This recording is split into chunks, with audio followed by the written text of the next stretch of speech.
we have decided to inflict her with only one sentence, that is sentence of death.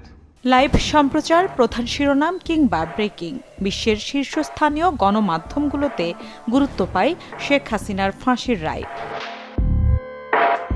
রায় ঘোষণার প্রক্রিয়া শুরুর পর সকাল থেকেই সরাসরি সম্প্রচার শুরু করে বিবিসি, আল জাজিরা, রয়টার্স সহ প্রথম সারির গণমাধ্যমগুলো। রায়ের পরপরই মানবতা বিরোধী অপরাধের দায়ে হাসিনার মৃত্যুদণ্ড নামে প্রধান শিরোনাম করে আল জাজিরা। প্রতিবেদনে উঠে আসে নিরাপত্তা বাহিনীর গুলিতে প্রায় ১৪০০ মানুষ হত্যার নির্মম বর্ণনা।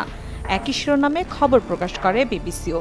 এ রায়ের ফলে হাসিনাকে প্রত্যর্পণের জন্য ভারত চাপের মুখে পড়বে বলে প্রতিবেদনে জানানো হয়। নতুন বাংলাদেশ গড়তে এলো জুলফিকার স্টিল। জুলফিকার স্টিল, ইস্পাত দৃঢ় অঙ্গীকার।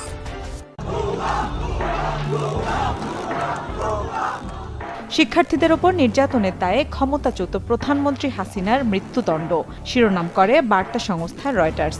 কয়েক দশকের মধ্যে বাংলাদেশের সাবেক কোনো প্রধানমন্ত্রীর বিরুদ্ধে এটি সবচেয়ে নাটকীয় পদক্ষেপ বলে জানায় গণমাধ্যমটি।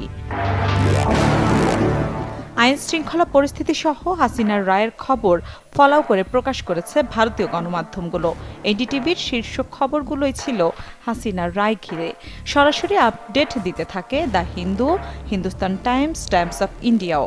তবে রায়কে মিথ্যা ও বানোয়াট বলে তা প্রত্যাখ্যান করেছেন শেখ হাসিনা।